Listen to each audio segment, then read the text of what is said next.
नमस्कार। सत्ता के गलियारे में देश के चौक चौराहों पर, गांव मोहल्ले में इस वक्त सिर्फ एक ही चर्चा है, यूनिफॉर्म सिविल कोड, समान नागरिक संहिता, यानी पूरे देश में सबके लिए एक जैसा कानून। बहुत से लोग इसका समर्थन कर रहे हैं, बहुत से लोग इसका विरोध कर रहे हैं, तो बहुत से लोग थोड़े कंफ्यूज भी हैं। लेकिन आज आपका सारा कंफ्यूजन दूर होने वाला है। आज TV9 भारतवर्ष के इस हाईटेक स्टूडियो में कोई चीखने चिल्लाने वाली, कोई शोर मचाने वाली बहस नहीं होगी, बल्कि आज आप यूनिफॉर्म सिविल कोड पर अब तक का सबसे बड़ा शो देखने वाले हैं। क्योंकि इस संवेदनशील मुद्दे पर हम कोई विवाद खड़ा करना नहीं चाहते, बल्कि उसका हल निकालना चाहते हैं, और हल तभी निकलेगा जब हर पक्ष की आवाज सामने आएगी। इसलिए आज हमारे सर्वधर्म सम्मेलन में हिंदू, मुस्लिम, सिख, ईसाई, जैन, यहां तक कि आदिवासी समुदाय के प्रतिनिधि भी एक साथ मौजूद हैं। यूसीसी में अच्छा क्या है, इसकी समस्या क्या है, सुझाव इसमें क्या है, ये सब कुछ आज देश के सामने होगा। हर पक्ष के सवालों का जवाब देने के लिए हमारे पास होंगे कानून के दो जानकार भी। तो एक बार जोरदार तरीके से तालियों के साथ स्वागत कीजिए, और मैं आपको मिलवा देता हूं उन मेहमानों से जो मेहमान हमारे साथ मौजूद रहेंगे इस चर्चा में। मेरे साथ मौजूद रहेंगे सबसे पहले मुमताज़ आलम रिजवी साहब, मुस्लिम स्कॉलर हैं। उनसे पक्ष जानेंगे कि वो इस पूरे मामले पर क्या कहना चाहते हैं। इसके अलावा मेरे साथ में पूज्य अरुण योगी जी महाराज हैं, जैन धर्म गुरु से हैं। मेरे साथ में महंत नारायण गिरी जी हैं, जूना अखाड़ा से हैं। मेरे साथ में परमजीत सिंह सन्ना साहब हैं, फॉर्मर प्रेसिडेंट हैं DSGMC के। डॉक्टर जॉन दयाल हैं, कैथोलिक यूनियन के अध्यक्ष हैं। और उसके साथ साथ मेरे साथ हेमा एका जी हैं, संयोजक हैं आदिवासी सरना धर्म से। और उसके अलावा मेरे साथ MC कौशिक हैं, फॉर्मर एडिशनल KC कौशिक, माफ़ी चाहूँगा, फॉर्मर एडिशनल सॉलिसिटर जनरल। और इसके अलावा विष्णु शंकर जैन हैं, एडवोकेट हैं सुप्रीम कोर्ट से। एक एक करके आप लोगों से हम लोग राय लेंगे, समझने की कोशिश करेंगे। मैंने जैसे पहले कहा कि किसी तरीके की कोई चीखने चिल्लाने की, शोर मचाने वाली, एक दूसरे को खींचतान करने वाली ये डिबेट नहीं है। पूरा देश ये समझना चाह रहा है इस वक्त कि आखिर अगर UCC आता है तो वाकई किसी धर्म पर इसका कोई प्रभाव पड़ेगा, और अगर किसी को लग रहा है प्रभाव पड़ेगा तो क्या प्रभाव पड़ेगा। मुमताज़ आलम रिजवी साहब, सबसे पहले शुरुआत आप ही से। मैं विस्तार से चर्चा में आऊंगा, लेकिन शुरुआत एक एक लाइन से करेंगे। क्या लग रहा है आपको इसको लेकर? नहीं, देखिए, मुझे लग रहा है कि अभी तो पहले क्या कॉन्सेप्ट है, क्योंकि इससे पहले जो हमारा 21वां लॉ कमीशन था उसने 3 साल तक जद्दोजहद की, लेकिन कोई नतीजा नहीं निकला, और आखिर में लॉ कमीशन ने कहा कि ये मुमकिन नहीं है। तो अभी ये जो 22वां लॉ कमीशन आया, इसने मशवरे मांगे हैं। तो all India Muslim personal law board अभी ड्राफ्ट तैयार कर रहा है। जहाँ तक मसले का है तो जाहिर है कि 3-4 चीज़ें हैं जो शरई हैं, जो आइली हमारे मसाइल हैं। मसलन निकाह का एक मसला है।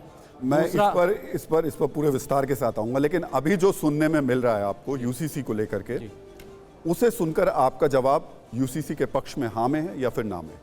नहीं, अभी जब कोई तस्वीर सामने नहीं है कि क्या ड्राफ्ट बनेगा, क्या उसमें सहूलतें दी जाएंगी, क्या नहीं दी जाएंगी, जब तक कोई चीज़ सामने ना हो उसमें हाँ और ना मेरे ख्याल से नहीं कहा जा सकता। अभी पहले एक ड्राफ्ट आ जाएगा, तमाम मशवरे दिए जाएंगे, उसके बाद फिर उसमें देखा जाएगा कि हमारे लिए हाँ कहने की गुंजाइश है या ना कहने की। मुझे श्री अरुण योगी जी, मैं पहला हाँ और ना में ही आप लोगों से जवाब लूँगा, उसके बाद फिर इस चर्चा को आगे बढ़ाएंगे। क्या जो अभी तक आपको सुनने में मिल रहा है उसे लेकर के क्या आप इससे सहमत हैं, हाँ या ना?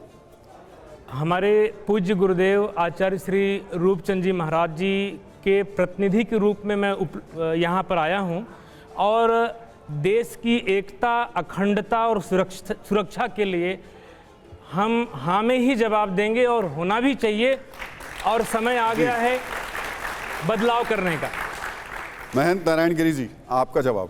देखिए कि पूरा विश्व के अंदर में मान लीजिए कि आपका पड़ोसी देश पाकिस्तान में भी ये जो है लागू है, वहाँ पर आचार संहिता वगैरह, अमेरिका वगैरह में भी लागू है। जब हमारा कानून जो है एक दृष्टि से सबके लिए एक बराबर जैसा न्याय करता है, और न्यायपालिका ने भी इस बात पर जो है किया है, तो विशेष रूप से मैं तो इसके पक्ष में हाँ में हूँ कि एक जो कानून लागू होना चाहिए। परमजीत सिंह सन्ना जी। देखिए, ऐसा है जी कि अंधेरे में लाठी मारने का फ़ायदा नहीं है।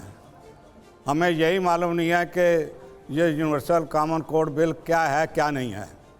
फिर आज़ादी से पहले हमारे लीडरशिप के साहबान मास्टर तारा सिंह, बाबा खड़क सिंह के साथ पंडित नेहरू जी का और महात्मा गांधी जी का ये वादा था कि हिंदुस्तान में जो भी कानून बनाया जाएगा वो सिखों से पूछ के बनाया जाएगा। आज हमसे पूछ ही नहीं रहे हैं। दूसरी मैं बात ये कहना चाहता हूँ कि हिंदुस्तान में जिस हिसाब से कानून चल रहा है उसमें कौन सी दिक्कत आई है कि सरकार इस कानून को बदलना मतलब चाहती है? आपके जवाब ना में है। अभी शुरू में अगर मैं मानूं तो आप नहीं, ना की मैं तरफ इसके खिलाफ हूँ। आप मैं इसके इस खिलाफ कानून हैं। के खिलाफ में ठीक है। हूँ। जब डॉक्टर तक जॉन हमें दयाल, पता नहीं चले कुछ ना हो, हम बिल्कुल ऐसा नहीं है कि हाँ में हाँ मिलाई जाए। डॉक्टर जॉन दयाल हमें मालूम कैथोलिक होना यूनियन चाहिए के क्या है। स्पोक्स पर्सन हैं। डॉक्टर साहब आपका क्योंकि ऑडियंस ताली नहीं बजा रहा सरदार साहब की बात पे, तो मैं बजाता हूँ। वो आपका जवाब। हमें पता यही मेरा जवाब है। आज से 25 साल पहले आज बिशप एलन डिलास्टिक और मैं ईसाई समाज की तरफ से प्रधानमंत्री श्रेष्ठ श्री अटल बिहारी जी वाजपेयी श्रद्धेय उनसे कई बारी मिले। राम जेठमलानी लॉ मिनिस्टर थे, उनसे कई बारी मिले। प्रधानमंत्री तथा अरुण जेटली जो लॉ मिनिस्टर थे, उनसे कई बार मिले। हमने कहा, तो सर ने कहा है कि आप ड्राफ्ट लाइए, उसको हम हाँ भी कह सकते हैं, कौन जानता है, ना भी कह सकते हैं, या अपना सजेशन दे सकते हैं। वो दिन है 25 साल पहले का, और आज मोदी जी का ज़माना है। सरकार ने अभी तक अपने ताश नहीं खोले कि मानती क्या है। सरकार की नीयत पर अब हमको शक हो रहा है। जी हेमा जी, आपका जवाब। मेरा जवाब हाँ में होगा। मैं आप साथ में हैं। आदिवासी समुदाय से मैं हूँ। जहाँ तक मेरा मानना है कि लोगों को लगता है कि इसमें धर्म बहुत प्रभावित होगा, या फिर शादी, या फिर अधिकार, पर मेरा ये मानना है कि मुझे लगता है, या फिर हमारे समुदाय को ये लगता है कि ये जो एक कानून बनेगा ये सबके लिए होगा, उसमें हमें भी फ़ायदा मिलेगा। तो मेरा पक्ष हाँ है।